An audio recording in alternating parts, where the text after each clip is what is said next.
Rock and roll, a unique style of American music that began to be played and written in the 1950s and started to gain heavy traction in the 1960s. It became one of the most dominant genres of music in the United States. Today, it remains the most commercially successful music genres in the nation. But where did the genre come from, and what are its roots?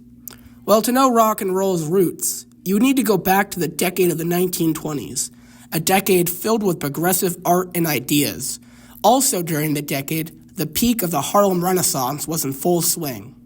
During the Harlem Renaissance, a popular form of music was being played across the nation, and especially in Harlem, New York City: the blues and jazz, the first all-American styles of music.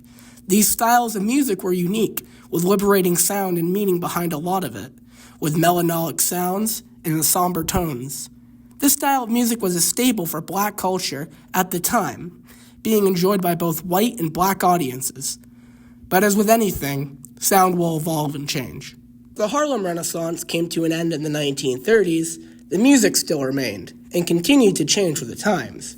By the early 1950s, a new genre began to be heard: rock and roll. This new genre was certainly different, but heavily inspired and influenced by the blues style of music that took off during the Harlem Renaissance. Rock and roll, like the blues, also had lyrical themes of hope, change, social justice, and freedom, with sound structures, scales, and song progression all being similar to the blues, but also adding a faster tempo and a far more aggressive sound. The broader American community viewed the entire genre as controversial for the inherent rebellious nature, untraditional sound, looser morals, roots to black American styles of music, and fear of racial mixing due to the inclusive nature of rock and roll in segregated Jim Crow America. All of this led to rock and roll being widely hated in the American public eye, being labeled the devil's music by many parents of angsty teens who enjoyed rock and roll.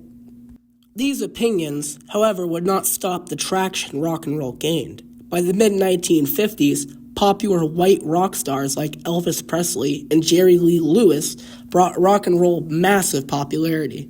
Rock and roll's popularity only continued to grow, and the themes of social change, anti-establishment, and freedom would be ever present.